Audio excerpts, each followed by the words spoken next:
ఓం గంగణమతే నమ ఐం సరస్వతి నమ శ్రీమాత్రే నమ యూట్యూబ్ ప్రేక్షకులందరికీ కూడా నమస్కారం అండి. నేను పాలపర్తి గురునాథ్ శర్మ. నేను జ్యోతి సిద్ధాంతిని, వాస్తు సిద్ధాంతిని.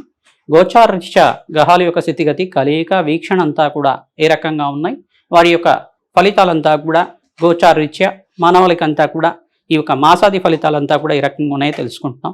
ప్రధానంగా చూసుకుంటే జూలై మాస ఫలితాల్లో భాగంగా శనీశ్వరుడు మరియు ఇక్కడ బృహస్పతి అంతా కూడా వీక్షణ అనేది ఈ యొక్క ధనుసు రాశి మీద పడడం వాళ్ళకంతా కూడా ప్రధానంగా విశేషమైన దృష్టి అనేది ఉంటుంది. శనీశ్వరుడికి త్రిపాద దృష్టి మరియు సప్తమ స్థాన దృష్టి, దశమ దృష్టి అనేది ఉంటుందన్నమాట. శనీశ్వరుడు అంతా కూడా విశ్వవసునామ సంవత్సరంలో ఈ యొక్క మీనరాశిలో అంతా కూడా సంచారం చేయడం, మరియు ఇక్కడ బృహస్పతి అంతా కూడా ఈ యొక్క మిథున రాశిలో సంచారం చేయడం జరుగుతూ ఉంది. ఈ యొక్క విశ్వవసునామ సంవత్సరంలో జూలై మాసం ఫలితాల్లో భాగంగా ఈ యొక్క శనీశ్వరుడు యొక్క దృష్టి అంతా కూడా సమసప్తక దృష్టి ప్రధానంగా సప్తమ స్థానం మీద పడడం, ప్రధానంగా సప్తమ స్థానం నుంచి మళ్ళీ దశమ స్థానం మీద ధనుసు రాశి మీద పడడం, మరియు ఈ యొక్క సప్తమ దృష్టి అంతా కూడా బృహస్పతి దృష్టి అంతా కూడా ధనుసు మీద పడడం అనేది జరుగుతూ ఉంది. ఈ యొక్క వివిధ దృష్టి కోణం అంతా కూడా ఏ రకంగా ఉంటుంది, వీళ్ళ యొక్క వీక్షణ అంతా కూడా వివిధ రాశుల వాళ్ళకి ఎటువంటి ఫలితాలు వస్తున్నాయి, ఈ యొక్క శనీశ్వరుడు యొక్క స్థితిగతి కలయిక అంతా కూడా ఈ రకంగా ఉంది, ప్రధానంగా వీక్షణ అంతా కూడా ఈ రకంగా ఉంది, గ్రహాల యొక్క స్థితిగతి కలయిక అంతా కూడా భావ ఫలితాల్లో భాగంగా మేషాది ద్వాదశ రాశుల వాళ్ళకి ఎటువంటి ఫలితాలు వస్తాయి. శనీశ్వర దోష నివారణార్థం ప్రధానంగా శనీశ్వర అంటే ప్రధానంగా చూసుకుంటే శనీశ్వరుడు ఈ యొక్క ఛాయా మార్తాండ సంభూతుడు సూర్యపుత్రుడైన శనీశ్వరుడు అంతా కూడా యోగకారకుడిగా ఉంటారు. ప్రధానంగా ఇక్కడ ఆయుకారకుడిగా ప్రధానంగా చూసుకుంటే కర్మఫలదాతగా ఉంటారు. కావున శనీశ్వరుడు అంతా కూడా మనం చేసుకున్న పుణ్యము పాపం కర్మలంతా కూడా అనుభవించే విధంగా, పాప క్షయాన్ని కలిగే విధంగా, పాపాన్ని నివారణ చేసే విధంగా, పాప కర్మలంతా కూడా నివారణ చేసే విధంగా ప్రతినిత్యం కూడా ఎవరైతే భగవత్ ఆరాధన చేస్తూ ఉంటారో వాళ్ళకంతా కూడా శనీశ్వర దోష నివారణ జరుగుతూ ఉంటుంది. ప్రధానంగా శనిశ్చరాయ నమో నమః. ప్రధానంగా ఏంటంటే మెల్లగా నడిచేవాడు అని చెప్పేసి, మందగమడు అని చెప్పేసి మెల్లగా నడిచేవాడు అని చెప్పేసి అర్థం వస్తుంది. ప్రధానంగా శనీశ్వరుడు అంతా కూడా ప్రతినిత్యం కూడా ఎవరైతే కర్మ అనుష్ఠానాలు చేస్తూ ఉంటారో, పుణ్యకర్మల్ని దానాది కార్యక్రమాలు చేస్తూ ఉంటారు, భగవత్ ఆరాధన చేస్తూ ఉంటారు, ప్రతినిత్యం కూడా ప్రదక్షిణ కార్యక్రమాలు చేసుకోవడం కానీ ఎక్కువగా నడిచే వాళ్ళనంతా కూడా శ్రామకులనంతా కూడా ఎక్కువగా ఇబ్బంది పెట్టకుండా ఉండే విధంగా ఉంటాడు. శనీశ్వరుడు అంతా కూడా యోగకారకుడు, రాజయోగ కారకుడిగా చెప్పడం జరుగుతుంది, విపరీత రాజయోగ కారకుడుగా, అష్టైశ్వర్య ప్రదాతగా చెప్పడం జరుగుతుంది, సర్వశాస్త్ర విషాదురుడిగా చెప్పడం జరుగుతుంది, సర్వశాస్త్ర ప్రావీణ్యుడిగా చెప్పడం జరుగుతుంది, సకల వేదాంగాల జ్ఞానిగా చెప్పడం జరుగుతుంది, సకల దేవతలకంతా కూడా సర్వ గ్రహదోష నివారణ జరిగే విధంగా శనీశ్వరుడు యొక్క దశ కానీ శనీశ్వరు యొక్క అంశం అంతా కూడా యొక్కరకంగా ఉంటుంది, సర్వ శుభ గ్రహంగా చెప్పడం జరుగుతుంది. శనీశ్వరుడు యొక్క వీక్షణ అనేది ఏ రకంగా ఉంటుంది వివిధ రాశుల వాళ్ళకి, ప్రధానంగా బృహస్పతి యొక్క వీక్షణ అంతా కూడా వివిధ రాశుల వాళ్ళకి ఈ యొక్క ఏలినాటి శని ప్రభావం ఏ రాశి వాళ్ళకు ఉన్నాయి, అష్టమ శని కానీ అర్ధాష్టమ శని కానీ దోష నివారణ అర్థం ఇటువంటి పరిష్కారాలు చేసుకోవడం, హోమాది కార్యక్రమాలు చేసుకోవడం వల్ల, ఇటువంటి శాంతి కార్యక్రమాలు చేసుకోవడం వల్ల శుభాలు కలుగుతాయో తెలుసుకుందాం.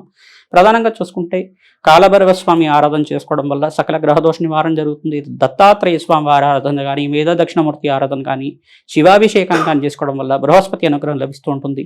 ప్రధానంగా శ్రీకృష్ణ పరమాత్మ ఆరాధన చేసుకోవడం వల్ల అఖండమైన గురుకటాక్షం లభిస్తుంది. ఈ యొక్క బృహస్పతి అంతా కూడా పాండిత్యానికి మరియు వేదశాస్త్రానికి, ఈ యొక్క సంగీతానికి కానీ, కళాత్మకమైన జీవితానికి కానీ కారకుడు అవుతాడు. ప్రధానంగా సంతాన కారకుడు అవుతాడు. కావున వంశాభివృద్ధి కారణం అవుతాడు. అఖండమైన ఐశ్వర్య ప్రదాతగా చెప్పడం జరుగుతుంది. ధాన్యాది సమృద్ధి కావాలన్నా, స్వగృహం కావాలన్నా, గృహయోగం కావాలన్నా, వివాహాది శుభకార్యాలు కావాలన్నా, వంశాభివృద్ధి కావాలన్నా బృహస్పతి అనుగ్రహం కావాలి, సంఘంలో కీర్తి ప్రతిష్టలు కావాలన్నా బృహస్పతి అనుగ్రహం కావాల్సి ఉంటుందన్నమాట. ఇటువంటి కారకత్వాలంతా కూడా ఈ గ్రహాలకు ఉంటాయి. విశేషంగా ఈ యొక్క గ్రహాల యొక్క వీక్షణ అంతా కూడా జూలై మాస ఫలితాల్లో మేషాది ద్వాదశ రాశి వాళ్ళకి ఎటువంటి ఫలితాలు వస్తున్నాయో తెలుసుకుందాం. కర్కాటక రాశి జాతకులకి జూలై మాస ఫలితాల్లో భాగంగా మీకంతా కూడా ఈ యొక్క శనీశ్వరుడు వీక్షణ అంతా కూడా మరియు దృష్టి కలయిక, బృహస్పతి దృష్టి కలయిక అంతా కూడా ఏ రకంగా మీకంతా కూడా ఈ యొక్క గోచారిత్య ఫలితాలంతా కూడా తెలుసుకుందాం. ప్రధానంగా చూసుకుంటే జూలై మాస ఫలితాల్లో భాగంగా కర్కాటక రాశి జాతకులకంతా కూడా స్వల్పంగా శ్రమతో కూడిన సంపాదన మిశ్రమైన ఫలితాలుగా చెప్పడం జరుగుతుంది. కర్కాటక రాశిలో అంతా కూడా బుధుడు సంచారం జరుగుతుంది. కావున స్వల్పంగా మిశ్రమైన ఫలితాలు. 28వ తారీఖు తర్వాత కుజమంగళ యోగం అనేది సిద్ధిస్తుంది, కార్యసిద్ధి కలగడానికి ఆస్కారం ఉంటుంది, మీకు అంతా కూడా జయాన్ని ప్రాప్తిస్తుంది. ప్రధానంగా ఇక్కడ శనీశ్వర వీక్షణ అంతా కూడా కన్యారాశి మీద పడడం, కుజమంగళ యోగంలో అంతా కూడా సమసప్తక వీక్షణ అనేది ఉండడం అని జరుగుతూ ఉంటుంది. ప్రతినిత్యం కూడా సుబ్రహ్మణ్య స్వామి ఆరాధన చేసుకోవడం వల్ల అంగారకుడికి యొక్క అనుగ్రహం అంతా కూడా లభిస్తుంది. సకల గ్రహదోష నివారణ జరగడానికి ఆస్కారం ఉంటుంది. ప్రధానంగా సకల గ్రహదోష నివారణ జరగడానికి ఆస్కారం ఉంటుంది. ఈ యొక్క సుబ్రహ్మణ్య స్వామి వారి దేవాలయంలో దానిమ్మ పళ్ళని నివేదన చేసి భక్తులకు పంచడం వల్ల శ్రేయదాయకంగా ఉంటుంది. సుబ్రహ్మణ్య శాంతి హోమాది కార్యక్రమాలు చేసుకోవడం. ఓం శరవణ భవాయ నమః, ఓం శరవణ భవాయ నమః, ఓం శరవణ భవాయ నమః నామాన్ని ప్రతినిత్యం కూడా జపాన్ని ఆచరించుకోవడం వల్ల సకల గ్రహదోష నివారణ జరగడానికి ఆస్కారం ఉంటుంది. బంధుమిత్ర సహాయ సహకారాలు లభిస్తూ ఉంటాయి. ప్రతినిత్యం కూడా పెద్దల సహాయాలు తీసుకుని మీరంతా కూడా పనిని మొదలు పెడితే కనుక జయప్రదం అవడానికి ఆస్కారం ఉంటుంది. ప్రతినిత్యం కూడా మిత్రుల సలహాలకు కూడా తీసుకోవడానికి ప్రయత్నం చేయండి. మీకంతా కూడా సహాయ సహకారాలతోటి సకల కార్యసిద్ధి కలగడానికి ఆస్కారం ఉంటుంది. నూతన వ్యాపారాల్లో పెట్టుబడి పెట్టుకోవడానికి ఆస్కారం ఉంటాయి కావున వ్యాపారాలంతా కూడా విస్తారం చేసుకోవడానికి ప్రయత్నం చేసుకుంటారు. ప్రధానంగా వ్యాపారంలో లాభాలు గణించడానికి ఆస్కారాలు ఉన్నాయి. కానీ శ్రమతో కూడిన సంపాదన ఉంటుంది. ఖర్చులు కూడా విపరీతంగా పెరుగుతూ ఉంటాయి. అందుకని రాశులంతా కూడా బుధుడు సంచారం చేస్తున్నారు కావున ఇక్కడంతా కూడా మీకంతా కూడా మిశ్రమైన ఫలితాలుగా చెప్పడం జరుగుతుంది. ప్రధానంగా చూసుకుంటే బృహస్పతి అంతా కూడా వ్యయ స్థానంలో సంచారం చేయడం ఇక్కడంతా కూడా దోషకారిగా చెప్పడం జరుగుతుంది. గురు కటాక్షం వల్ల మీకంతా కూడా సకల జయాలు కలగాలంటే కనుక దత్తాత్రేయ స్వామి వారి గురుచరిత్ర పారాయణం అంతా కూడా చేసుకోవడం వల్ల అఖండమైన దత్తాత్రేయ స్వామి వారి అనుగ్రహం వల్ల మీకంతా కూడా సకల కార్యసిద్ధి కలగడానికి ఆస్కారం ఉంటుంది. కావున ఈ పరిష్కారం అందరికీ కూడా చెప్తున్నాం.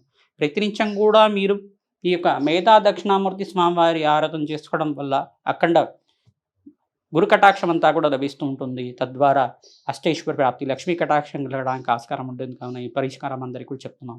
ఓం కమలాత్మికాయ నమః, ఓం కమలాత్మికాయ నమః, ఓం కమలాత్మికాయ నమః అనే నామాన్ని ప్రతినిత్యం కూడా అమ్మవారికి ప్రీతికరంగా మహాలక్ష్మి ప్రీతికరంగా కమలవాసిన్యై నమః నామాన్నైనా కానీ జపాన్ని చేసుకోవడం వల్ల అఖండ పుణ్యప్రాప్తి లభిస్తుంది. ధన ధాన్యాది సమృద్ధి కలగడానికి ఆస్కారం ఉంటుంది. ప్రతినిత్యం కూడా పక్షులకి ఆహారంగా పెట్టడానికి ఆహారం పెడుతుండండి. మీకు తోచిన కొద్దీ ఈ యొక్క గోమాతకంతా కూడా పచ్చిక తిలకపండి గ్రాసాన్ని పెట్టడానికి ప్రయత్నం చేయండి. అవకాశం ఉంటే కనుక గోమాతకు ప్రదక్షిణాలు చేయడానికి ప్రయత్నం చేసుకోండి. గోశాలలో అంతా కూడా గ్రాసాన్ని దానంగా ఇస్తూ ఉండండి. సకల కార్యసిద్ధి కలగడానికి ఆస్కారం ఉంటుంది. బీద వాళ్ళకు అన్నదానం చేయడానికి ప్రయత్నం చేసుకోండి. అనాథాశ్రమంలో కానీ దేవాలయ ప్రాంగంలో కానీ విశేషమైన రోజుల్లో మీ పేరుతో మీ గోత్రనామాలతోటి అన్నదానం చేయడం వల్ల అవకాశం ఉంటే మీ చేతితో వడ్డన చేయడం వల్ల అఖండ పుణ్యప్రాప్తి లభిస్తుంది. అష్టైశ్వర్య యోగం సిద్ధిస్తుంది. వ్యాపారంలో అభివృద్ధి కలగడానికి ఆస్కారం ఉన్నాయి. కానీ శ్రమతో కూడిన సంపాదన ఉంటుంది. ఈ మాసంలో ఈ యొక్క 28వ తారీఖు తర్వాత చంద్రుడంతా కూడా చంద్రమంగళ యోగంలో ఉంటారు కావున మీకంతా కూడా శ్రేయదాయకంగా ఉంటుంది.